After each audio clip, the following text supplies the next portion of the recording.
Hello friends, स्वागत है आपका अपने यूट्यूब चैनल पर जिसका नाम है the special education hub. Special education से जुड़ी हुई किसी भी जानकारी को हमारे यूट्यूब चैनल के द्वारा आप सभी तक पहुंचाया जाता है।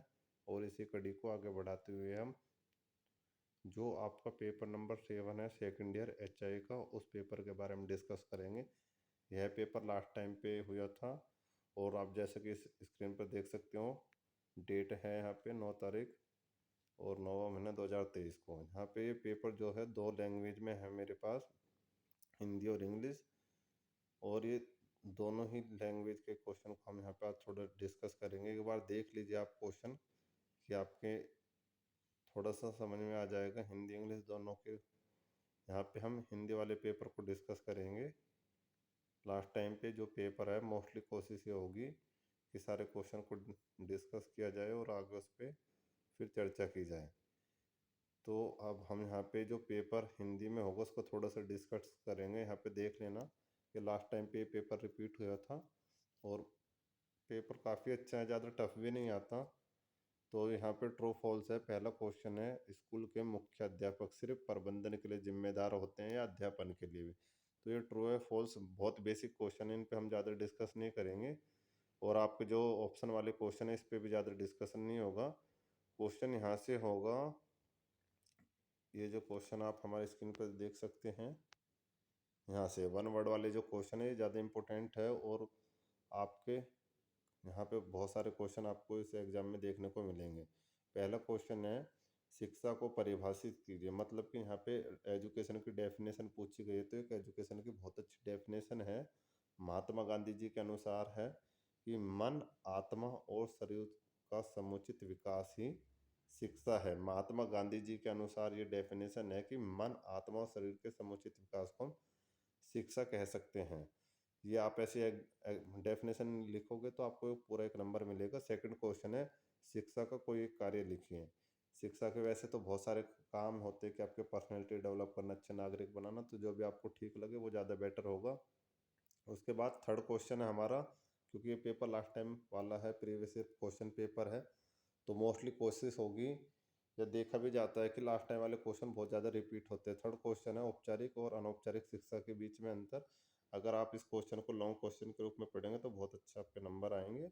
और formal education, informal, non formal education के बारे में बेसिकली यहाँ पे डिस्कस किया गया है। तो फॉर्मल एजुकेशन क्या है, आपके स्कूल वाली जो एजुकेशन वो फॉर्मल एजुकेशन है। उसके बाद इनफॉर्मल एजुकेशन जो आपको सोसाइटी, अड़ोस पड़ोस, आपके रिलेटिव के द्वारा मिलती हैं, उसके बारे में पूछा गया। और एक हम यहाँ पे नॉन फॉर्मल एजुकेशन है, वहाँ पे भी आप उसको देख सकते हैं, जिसमें इग्नू, सोल, ओपन वाले सारे चीज़ें काउंट होते हैं। तो दोनों के बीच में एक बेसिक अंतर पूछा। औपचारिक शिक्षा आप ये कह सकते हो स्कूल, कॉलेज, विद्यालय, यूनिवर्सिटी में आपको मिलते हैं। और अनौपचारिक शिक्षा आप अपने घर पे, पड़ोस से, रिलेटिव से, यार से, दोस्त से, इनसे सीख सकते हैं। चौथे नंबर का क्वेश्चन यहाँ पे है, NCERT का पूरा नाम पूछा गया, फुल फॉर्म पूछी गई। मे भी इस बार हो सकता है कि NCERT के किसी भी एक कार्य के बारे में आपसे पूछ लिया जाए। उसके बाद है पांचवा क्वेश्चन, यथार्थवाद के प्रस्ताव कर्ता कौन थे, मतलब इसके फादर कौन थे? तो यथार्थवाद है आपका, आदर्शवाद है, प्रकृतिवाद है। इनमें से सबके आपको याद रखने होंगे, किसी न किसी का इस बार एग्जाम में पूछा जा सकता है। उसके बाद शिक्षा की कोई एक रीति, मतलब कि शिक्षा का कोई एक मोड, आप किस तरीके से एजुकेशन लेते हैं। जैसे रेगुलर एजुकेशन है, ओपन एजुकेशन है, ऑनलाइन एजुकेशन, डिस्टेंस एजुकेशन है आपकी, और ब्लेंडर एजुकेशन, उसके बारे में भी यहाँ पे पूछा गया। उसके बाद है एनसीटी की कोई एक भूमिका, एनसीटी के बारे में पूछा गया। एनसीटी है national council for teacher education के लिए है, इसके फुल फॉर्म भी आप याद रख सकते हैं। उसके बाद क्वेश्चन नंबर 8 आप हमारे स्क्रीन पर देख सकते हैं, वहाँ पे पूछा गया है मुख्य अध्यापक की कोई एक जिम्मेदारी, मतलब कि जो स्कूल का हेड ऑफ प्रिंसिपल होता है, हेडमास्टर होता है, उसकी जिम्मेदारी के बारे में पूछा गया है। उसके बाद प्रकृतिवाद की कोई एक विशेषता, तो ये मोस्टली कोशिश ये होगी कि प्रकृतिवाद, आदर्शवाद, प्रयोजनवाद, यथार्थवाद, इसमें से एक क्वेश्चन आपको किसी न किसी रूप में अच्छे से याद रखना है, और पॉसिबिलिटी होगी कि आपको आगे देखने को मिले क्वेश्चन। उसके बाद है हमारे ये यहाँ पे 3-3 नंबर के क्वेश्चन है, 4 क्वेश्चन आते हैं। 6 में से आपको 4 क्वेश्चन करने होंगे, बहुत अच्छे क्वेश्चन होते हैं, ज़्यादा टफ नहीं होते। तो आपको यहाँ पे पहला क्वेश्चन देखना पड़ेगा, विशेष शिक्षा के कोई 5 उद्देश्य आपको लिखने हैं कि जो स्पेशल एजुकेशन है उसके 5 ऑब्जेक्टिव लिखने हैं कि स्पेशल एजुकेशन का उद्देश्य एक्चुअल में क्या है। तो यहाँ पे पहला उद्देश्य आप बोल सकते हो कि बच्चों को मेन स्ट्रीम में लाना, उनको समाज के मुख्य धारा के साथ जोड़ना है, दूसरा उनको भी आत्मनिर्भर बनाना है, तीसरा उनको भी बराबरी के मौके दिए जाए। तो कहीं न कहीं ये सारे बेसिक क्वेश्चन है जो आप यहाँ पे कर सकते हो। उसके बाद शैक्षिक अवसरों का वो समक्रम मतलब इक्वलाइजेशन का अर्थ पूछा गया कि इनको कितने मौके दिए गए हैं, इसका मतलब क्या है। उसके बाद स्कूल के अध्यापक के कोई 5 कर्तव्य जिम्मेदारी, मतलब कि जो स्कूल का हेडमास्टर हो उसकी क्या जिम्मेदारी होती है। तो स्कूल का हेडमास्टर की जिम्मेदारी बहुत बेसिक बेसिक है, स्कूल को मैनेज करके चलना। टीचर टाइम पे आ रहे हैं नहीं देख रहे, बच्चों की क्लास प्रॉपर हो रही है नहीं हो रही, लेक्चर कितने टाइम को होगा, कब कब कौन टीचर पढ़ाएगा, ये सारा डिस्कस जिम्मेदारी टीचर की होती है जो मुख्य अध्यापक होता है स्कूल का। उसके बाद प्रकृतिवाद और आदर्शवाद दोनों में बेसिक मंत्र पूछा गया है। उसके बाद सीसी की फुल फॉर्म भी आ सकते हैं, शॉर्ट फॉर्म में पूछ सकते हैं। तो सीसी मतलब कंटिन्यू एंड कॉम्प्रिहेंशन इवेल्युएशन है ये पेपर में, और ये लास्ट टाइम भी रिपीट हुआ था।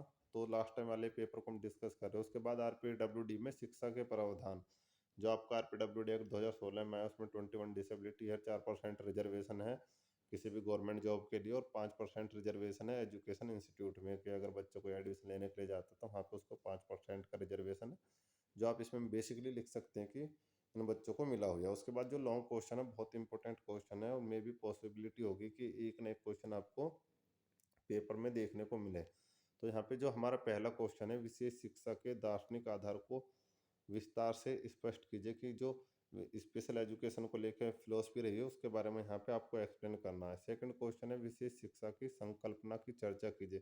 कॉन्सेप्ट ऑफ स्पेशल एजुकेशन के बारे में पूछा गया है। श्रवण बाधित बच्चों के लिए क्यों जो आवश्यक है, यानी एक डेफ बच्चों के लिए विशेष शिक्षक क्यों आवश्यक है। तो बहुत बेसिक है कि एक डेफ बच्चों को स्पेशल एजुकेशन क्यों जरूरी है, क्योंकि स्पेशल एजुकेशन मिलेगी तो अच्छे से उसको आगे बढ़ने का, मेन स्ट्रीम में आने का मौका मिलेगा। उसके बारे में सेकंड क्वेश्चन है हमारा जो 7 नंबर में है आपको, इसमें पहला क्वेश्चन है, महत्वपूर्ण कानूनी पहल के तौर पर यूएनसीपीआरडी और विकलांग व्यक्तियों के लिए बने नेशनल पॉलिसी के बारे में। तो आपको बेसिकली एक बात याद रखनी पड़ेगी, यूनिट 4.4 है आपकी इमर्जिंग सोसाइटी पेपर में।